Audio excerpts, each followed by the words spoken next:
Look, I'm often asked whether I ever get tired of this argument.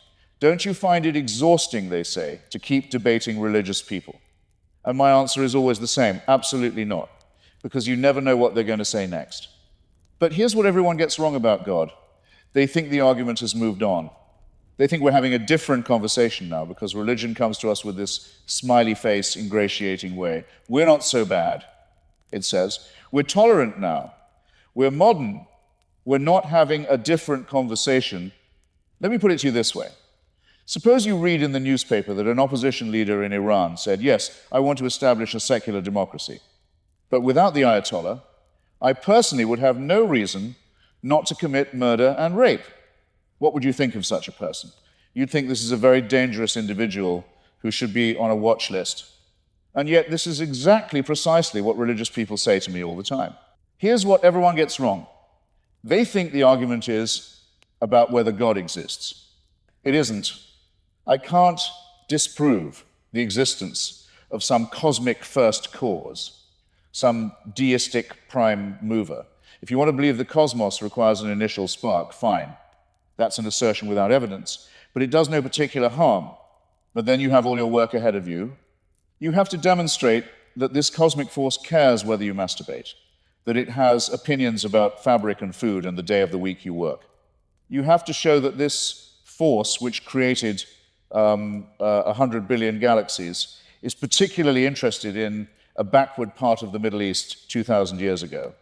And even if you could demonstrate that, you'd have to show it incarnated itself as an Iron Age Jewish preacher who said we should abandon our families and gouge out our eyes if they cause us to sin. And even if you could prove that which you cannot, you'd still have to explain why this is good news. None of these demonstrations has ever been made. None of them ever will be. The real argument is not, does God exist? The real argument is, what kind of God are you asking me to believe in, and why would I want to? Because here's what you're actually describing. This God creates you sick, with original sin, with moral weakness, and then commands you to be well. It watches you while you sleep. It knows your thoughts before you think them. It judges your every action, even your unspoken desires. Why?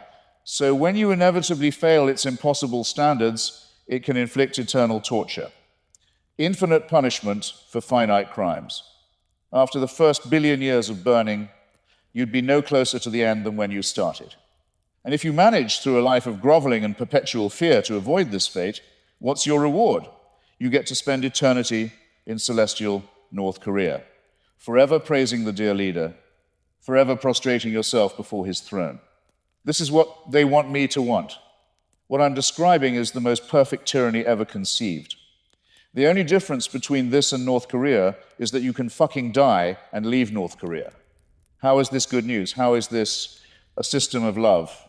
It's the fevered imagination of a slave, someone who has lived under despotism so long they cannot imagine anything else. They can only imagine a better master. And the truly wicked part is vicarious redemption. The idea that your sins can be forgiven because someone else was tortured to death, because an innocent person was scapegoated for your failures. If I told you I'd punish your child for crimes you committed, you'd call me a monster.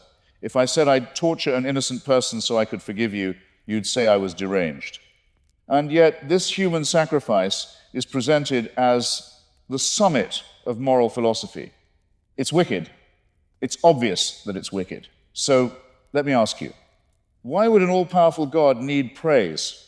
Why would an omniscient being need you to tell it things it already knows? Why would a loving God create a species it knew would fail, then punish them for that predictable failure? Why would a just God punish people for being born in the wrong country, believing therefore in the wrong God? Why would a merciful God create a system where belief without evidence is rewarded and skeptical inquiry is punished? These aren't mysteries. These aren't sophisticated theological questions. These are obvious problems any child could spot. And the fact that grown adults have spent 2,000 years rationalizing them away doesn't make the questions difficult. It makes the answers embarrassing. Which brings me to the evidence problem. Everyone thinks faith is a virtue. It isn't. Faith is the surrender of reason. It's the white flag of the intellect. It's the glorification of ignorance. In every other area of life, we proportion our belief to the evidence. If I told you I had a dragon in my garage, you'd ask to see it. If I told you I could fly, you'd demand a demonstration. If I told you I knew the cure for cancer, you'd require clinical trials. But when it comes to the most important questions about reality, morality, the fate of your immortal soul, suddenly evidence is vulgar. Suddenly doubt is a sin. Suddenly asking for proof is a spiritual failing. This is the desperate pleading of people who know they have no good reasons for what they believe. Science and reason have given us longer lives. Less pain, more knowledge, more freedom. Faith has given us crusades and inquisitions and fatwas and holy wars. It has burned witches and genitally mutilated children and flown airplanes into buildings. I've been to Belfast, Beirut, Baghdad, Bethlehem. In every one, I've seen streets burned by religious warfare, people killed for belonging to the wrong confession.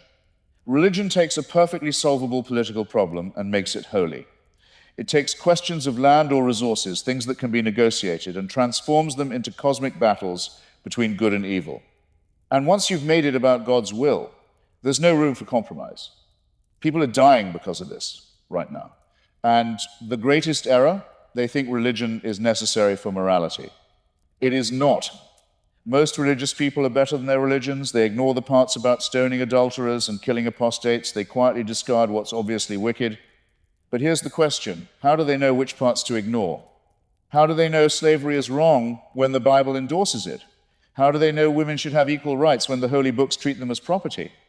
They know because they have an independent moral sense, a moral compass that operates independently of revelation. And once you admit you're cherry-picking based on your own judgment, you've conceded the entire argument. Morality doesn't come from God. It comes from us, from our evolved sense of empathy, from our ability to reason about consequences. The most secular societies in Scandinavia are the most peaceful, prosperous, equal, and humane. The most religious societies are the most violent, oppressive, and backward. When you base morality on obedience to divine command, you can justify anything. Abraham murdering his son, the Inquisition, jihadists flying planes into buildings, all justified by God told me to. But if you base morality on reason and evidence, on actual consequences, on actual suffering or flourishing, you have a reliable... God is a badly written character in a badly edited book. He's a cosmic dictator invented by Iron Age desert tribes to explain things they didn't understand and justify things that should horrify any decent person.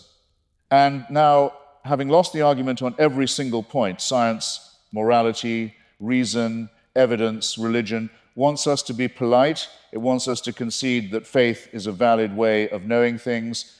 Well, I'm sorry, but I won't do it. I won't pretend that faith is a virtue.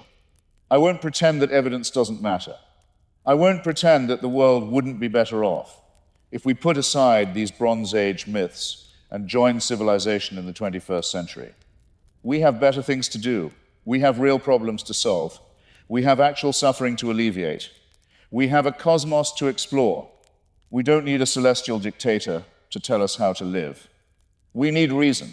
We need evidence. We need the courage to think for ourselves. That's what everyone gets wrong about God. They think we need him. We don't. We never did. Thank you.